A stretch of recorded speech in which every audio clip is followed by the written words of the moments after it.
ጤና ይስጥልኝ እንዴት ውላችኋል ተመልካቾች ከኢትዮጵያ ቴሌቪዥን ዜና ኢትዮጵያ ወደ ሰዓቱ የስፖርት ዘገባዎችን እናልፋለን። ሲንቄ ባንክ የስፖርት ዘገባችን የክብር አጋር ስለሆነም ከልብ ነው የምናመሰግነው። በሲቢኤ ኢትዮጵያ ፕሪሚየር ሊግ ትናንት በተደረገ ጨዋታ አርሲ ነገሌ ሐዋሳ ከተማን በማሸነፍ በዋንጫ ፉክክር ውስጥ የቆየበትን ውጤት አስመዝግቧል። አዳማና አርባ ምንጭ ከተማም ተጋጣሚዎቻቸውን በማሸነፍ በሊጉ ለመቆየት የሚያደርጉትን ጥረት አጠናክረው ቀጥለዋል። የ35ኛው ሳምንት የሲቢኤ ኢትዮጵያ ፕሪሚየር ሊግ ዛሬ በሚደረጉ 3 ጨዋታዎች ይጠናቀቃል። አዲስ የሸዋስ የሲቢኤ የኢትዮጵያ ፕሪሚየር ሊግ ወደ መጠናቀቂያው እየተቃረበ በሄደ ቁጥር በዋንጫ ፉክክሩም ሆነ በወራጅ ቀጠናው አካባቢ የሚደረጉ ፍልሚያዎች እጅግ እልህ አስጨራሽ እየሆኑ መጥተዋል። ትናንት በአዲስ አበባ ስታዲየም በተደረጉ የ35ኛ ሳምንት የሁለተኛ ቀን ጨዋታዎች ነገሌ አርሲና አዳማ ከተማ የወቅቱን ጉዟቸውን የሚወስኑ ወሳኝ ድሎችን አስመዝግበዋል። በዕለቱ ቀዳሚ በነበረው ጨዋታ የሊጉን ዋንጫ ለመጨበጥ ብርቱ ፉክክር እያደረገ የሚገኘው ነገሌ አርሲ ሐዋሳ ከተማን 2-1 አሸንፏል። የመጀመሪያው አጋማሽ የሐዋሳ ከተማን ጥሩ የኳስ ፍሰት በማስመልከት ቢጀመርም ቀሪዎቹን ደቂቃዎች ግን ነገሌ አርሲዎች ሙሉ በሙሉ ብልጫ ወስደዋል። በተለይም በአዲሱ ፈራሚ ኒድፍሬክ ኤፊዮንግ አማካኝነት ተከታታይ ሙከራዎችን ሲያደርጉ የነበሩት ሰጎኖቹ በ41ኛው ደቂቃ ላይ ባለኝታ ማርቆስ ግብ ቀዳሚ ሆነዋል። ከረፍት መልስ ሐይቆቹ ተጭነው በመጫወት 77ኛው ደቂቃ ላይ በጌታነህ ከበደ አማካኝነት አቻ ሆነዋል። ይህች ግብ የነገሌ አርሲን የዋንጫ ጉዞ አደጋ ላይ የጣለች ብትመስልም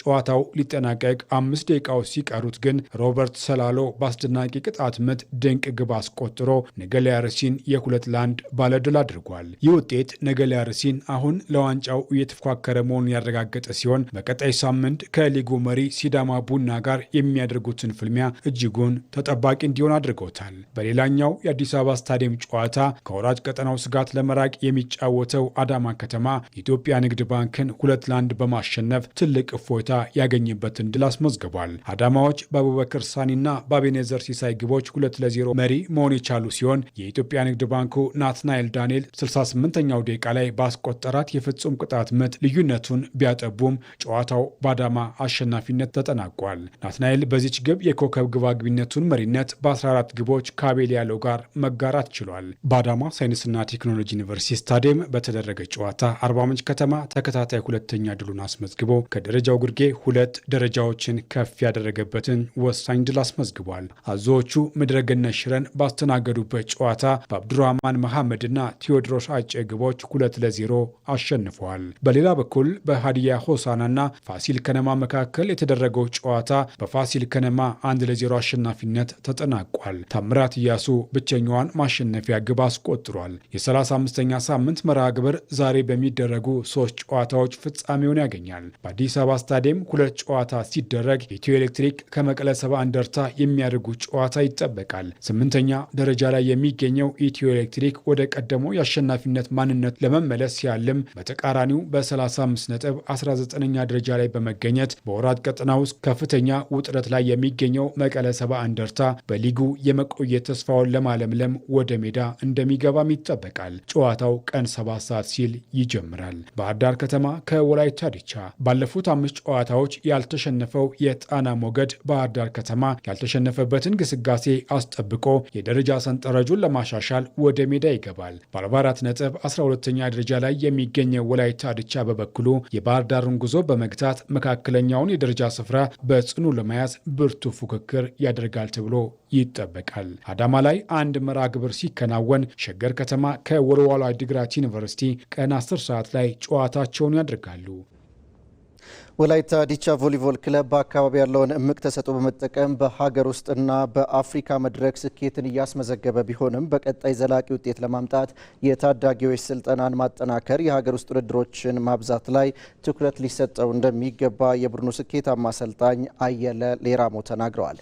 እሱ ባለው ተሾመ ደግሞ በዝርዝር ተመልክቶታል። በኢትዮጵያ ቮሊቦል ስፖርት ስሙ በጉል የሚነሳውና ስኬትን ከምስረታው ጀምሮ የሙጥኝ ያለው የወላይታ ዲቻ ቮሊቦል ክለብ በሊጉ ብቻ ሳይሆን በአፍሪካ መድረክም ተፎካካሪ ክለብ እየሆነ መጥቷል። ክለቡ በተመሰረተበት አካባቢ ያለው እምቅ የቮሊቦል ተሰጥኦ ክለቡ በአገር አቀፍ ደረጃ ስኬታማ እንዲሆን እንደረዳው ክለቡን የመሩ በርካታ ዋንጫዎችን ያሸነፉት አሰልጣኝ አየለ ሊራሞና የቡድኑ አምበል ተመስገን ግርማ ይናገራሉ። አካባቢ ለስፖርቱ ትልቅ ተሰጥኦ ያለ ኤሪያ ነው። አሁን የኔ እዛ መገኘት ብቻ ሳይሆን ከኔ በፊት የነበሩም ከወላይታ ተነስተው አገሩን ወክሎ በውጭ ኢንተርናሽናል ጌሞች ላይ በጣም የተወዳደሩ በርካታ ስመጥሩ ስፖርተኞች ነበሩና የነሱም ማፍለቂያ ነው። አሁን የኛ ቲም ሻምፒዮን መሆን ብቻ ሳይሆን ከኛ ጋር በተጫወቱ ክለቦች ውስጥ አብዛኛው ከ50% በላይ የወላይታ ልጆች ናቸው። ስለዚህ በአንድ ቲም ላይ እዛው ገድበን ማቆየት አንችልም። ምክንያቱም አካባቢው አየሩ ከፊልዲንግ አንፃር እጅግ በጣም የተመቻቸ ነው። አየሩ የተመቻቸ ነው። ልጆች ደግሞ ለኳሱ ያላቸው ፍላጎት ስፔሻሊ የደጋፊው ህብረት ለደጋፊዎች ደግሞ ለኳሱ የሚሰጡት ታርጌት ቦርዱና አካባቢው ደግሞ ለኳሱ እድገት የሚያደርጉት ጥረት አንድ ላይ ታክሎበት አንድም ጊዜ ወጣቱ ከኳሱ ወደ ኋላ ላግ አድርጎ የቆየበት ጊዜ ባለመኖሩ በየገበያ ቦታ በየስርቻዎቹ ላይ ሁሉ ጊዜ ወጣት ከስልጠና ጣቢያ ውጪ ከፕሮጀክት ታለንት ኤሪያ ውጪ ከኳሱ ተለይቶ የሚቆይበት አንድም ጊዜ የለም። ስለዚህ ከነዛ ሰብስበን እዚህ ጋር አምጥተን በጣም ሲሰሩ የቆዩት ልጆች የተወሰነ ነገር ቴክኒካል ታክቲካል ነገሮችን ጨማምረን በቲም ስፕሪት ውስጥ ተቀላቅሎ መስራት የሚችሉት ነገር መስራት ብቻ ነው። ይሄም ነው ትልቁ ውጤታማ እንድንሆን ያደረገው። ቮሊቦል ፖቴንሻል ኤሪያ ነው። ወላይታ አሪፍ ልጆች አሉ፣ ጥሩ አሰልጣኝ አለ፣ ተጫውተው ያለፉ አሰልጣኞች ስላሉ ቲም ስፕሪትም አሪፍ ነው። ተጫዋችም እዛ አካባቢ ስለምናገኝ ጥሩ አሰልጣኝ አለ፣ ቲም ምርጥ ነው። ስለዚህ ብዙ ጊዜ ያው ከዛ ቮሊቦል አካባቢ ስለሆነ ብዙም አይከበድም። ሜዳም አሪፍ ነው። ደጋፊም ጥሩ ደጋፊ አለ፣ ጥሩ ሜዳ አለ። እስካሁን በአካባቢ ያለውን ተሰጥኦ በመጠቀም ታዳጊዎችን ከማፍራት አኳያ ስራዎችን አለመስራታቸውን ያነሱት ስኬታማው የወላይታ ዲቻ ቮሊቦል ቡድን አሰልጣኝ የሆኑት አየለ ሊራሞ በግላቸው ታዳጊዎችን ወደ ቡድኑ በመቀላቀል ስራዎችን እየሰሩ መሆኑንና በቀጣይ ይህንን ለማሻሻል እንደሚሰሩ ገልጿል። እዚህ ቲም ውስጥ አሁን 4 ልጆች አሉ አዲስ የመጡ እነዚህን 4ቱን ሁለት እጥፍ አድርጋለሁ። አሁን ለ2019 ሁለት እጥፍ አድርጌ በጣም በተክለ ሰውነት በቴክኒክ በታክቲክ የተሻሉ ልጆች ስላሉ እነዛን ሪዘርቭ አድርጌ አስቀምጫለሁ። ቀጣይ ለ2019 ላይ ስፔሻሊ መተካካት ባለበት ነገር ላይ አሁን ቅድም ሳነሳ እንደነበርኩ ድክመቴ ምንድነው ጠንካራ ጎኔ ምንድነው የሚለው ነገር እዛ ጋር በጣም ማየው ነገር ይሆናልና በወጣት በሚገባ መተካት ያለበትን ነገር እንሄድበታለን። ስፔሻሊ አካባቢው የሰጠ ስለሆነ ከሜትር ከ95 በላይ ቢያንስ ከ8 እስከ 9 የሆኑ ወጣቶችን ለ2019 አሁን መልምለን ሐምሌና ነሐሴ ላይ የምንሰራባቸው ቀጥታ ወደ ስራ የምንገባበት ጊዜ ስለሆነ ከዚህ የተሻለ በሀገር ውስጥም በኢንተርናሽናል ጌም የተሻለ ወጣት የተሻለ ቲም የተሻለ የወጣቱን ተጠቃሚነት እዛ መስፋት መጉላት በሚችልበት ልክ እንሄዳለን ብለን እቅድ አካል አድርገን እየሰራን ያለንበት ሁኔታ አለና የተሻለ ነው ለቀጣይ ብዬ የወጣቱን ስብስብ አስተካክላለሁ የሚል እምነት አለኝና በዛ መልክ እንሰራለን፣ ውጤታማም እንሆናለን ብዬ አስባለሁ። አሰልጣኝ አየለ ሊራሞ ቡድኑ ከሀገር አልፎ በአህጉር አቀፍና በዓለም አቀፍ ደረጃ ስኬታማ እንዲሆን የሀገር ውስጥ ውድድሮችን ማብዛት አስፈላጊ እንደሆነ ተናግረዋል። እዚህ አገር ውስጥ ላይ የውድድር ማብዛት ሊኖር ይገባል ብዬ አስባለሁ። የውድድሮች መስፋት የዚህ ጌም ላይ ስፔሻል የሆነ ልምድ እንዲኖር ያደርጋልና ትልቁ አሁን ኢትዮጵያ ውስጥ ያለው ትልቁ ችግር ተብሎ ከሚያዘው አንደኛው ቡድኖች እየፈረሱ ስላስቸገሩ ነው። ለምሳሌ ጣና ባህር ዳር አለ፣ ምርጥ ቡድን ነው። አንድ ጊዜ ጥሎ ማለፍ አልፎ ለውጭ ውድድር መሄድ ሲችል የተወ። ሁለተኛ መዳወላቡ ዩኒቨርሲቲ አለ፣ እጅግ በጣም በአፍሪካ መድረክ ትልቅ ውጤት ያለው። ሶስተኛ እዚህ ስንመለስ ደግሞ ሸገር ከተማ አለ፣ ሸገር ከተማ ፈርሷል፣ በጣም አሳዛኝ ነው። እንደገና ደግሞ ባንጃው አለ ከአማራ የሚመጣ ክለብ፣ እሱም ፈርሷል። ትኩረት ተሰጥቶ እንደ አገር ቢሰራበት እኛ አሁን ካስመዘገበነው ውጤት በላይ ልንመጣበት እንችላለን ብዬ አስባለሁ። ከሀገር ውጭ ኢንተርናሽናል ጌም ላይ ስንሄድ እንደኛ አካባቢ ሳይሆን ሜዳቸው የተለየ ነው። ኢንዶር ጌም ነው የሚያደርጉት። እዛ በዶላር ተከፍሏቸው የሚጫወቱ ፕሮፌሽናል ተጫዋቾች ያሉበት ነው። እኛ ሀገር ደግሞ ክለቦችን አጠናክረን ኢንዶር ጌሞችን ካበዛን ስልጠናዎችን በተገቢ የሀገር ውስጡና የውጭን ሊመጥን በምችል ልክ የምንሄድ ከሆነ አገር በኦሎምፒክ ኖርማሊ በአፍሪካ ብቻ አይደለም በኦሎምፒክ ላይ መሳተፍ የሚችልበት መንገድ እንሄዳለን ብዬ አስባለሁ። ከውጭ ወዳገኘናቸው ስፖርታዊ ዜናዎቻችን እናልፋለን። የዓለም ዋንጫ የምድብ የመጀመሪያ ጨዋታ ትናንትናም ቀጥሎ ሲደረግ ግብጽ ከቤልጅየም ያደረጉት ተጠባቂ ጨዋታ 1-1 ተጠናቋል። በዓለም ዋንጫ ለአራተኛ ጊዜ የተሳተፈች የምትገኘው ግብጽም ከመሪነት ተነስታ ነጥብ ተጋርታለች።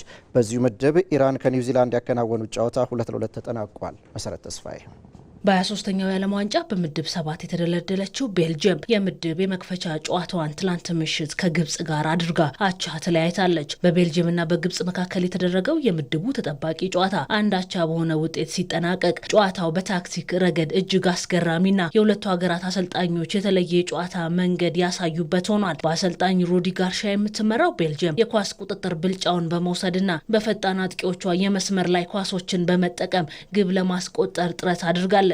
በተለይ የቡድኑ የመሃል ሜዳ ሞተር ኬቨን ደ ብሮይነ የጨዋታውን ፍጥነት በመቆጣጠር ረገድ ቁልፍ ሚና የነበረው ሲሆን በሁለቱም ክንፎች የሚላኩ ረዣዥም ኳሶችን በመጠቀም የግብጽን ተከላካዮች ሲፈትን አምሽቷል። በቀድሞው ተጫዋቿ ሆሳም ሐሰን አሰልጣኝነት እየተመራች በውድድሩ የምትሳተፈው ግብጽ በተደራጀ የመከላከል አጨዋወትና በፈጣን የመልሶ ማጥቃት እንቅስቃሴ ጨዋታውን በመጀመር ኢማም አሹር በመጀመሪያው አጋማሽ ባስቆጠራት ግብ ጨዋታውን እስከ 66ኛ ደቂቃ ድረስ መምራት ችላ ነበር። በሁለተኛው አጋማሽ ጨዋታው ሙሉ በሙሉ በቤልጅየም ቁጥጥር ውስጥ የገባ ሲሆን የሮሜሎ ሉካኮ ቅያሪ የጨዋታውን ውጤት የቀየረ ትልቅ የታክቲክ ለውጥ ሆኗል።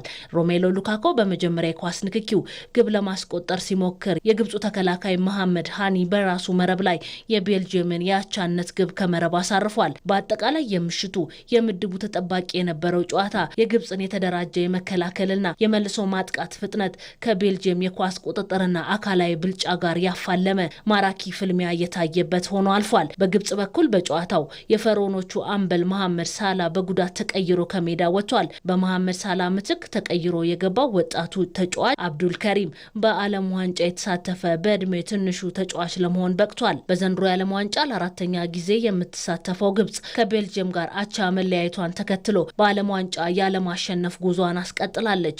ግብጽ በዓለም ዋንጫ እስከዛሬ ድረስ ምንም ጨዋታ አሸንፋ አታውቅም።